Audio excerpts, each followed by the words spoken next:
There are numerous ways to create PDF documents.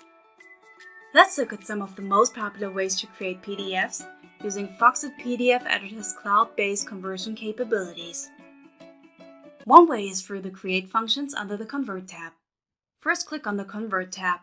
You can create PDFs from a single existing file, multiple existing files, blank page, clipboard, web page, or other methods. We want to create from a single file in this example, so let's click on that. Then use the file browser to choose the file you would like to convert. Or you can just use my favorite method, which is to drag and drop the file onto the Foxit PDF Editor cloud service. To save important information on a web page, convert the web page to PDF. To do this, go to the Convert tab and select From a Web Page. We would like to convert the Foxit homepage to a PDF to enter its URL for this example. Then, click over Settings to set up the web page layout for the conversion.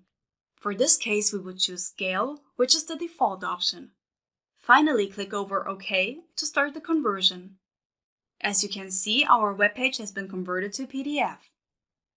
Finally, if you want to convert various existing documents into one PDF, go to Combine and select the files you want to merge, and you can see that we now have one file containing all documents. Start converting your documents to PDF now.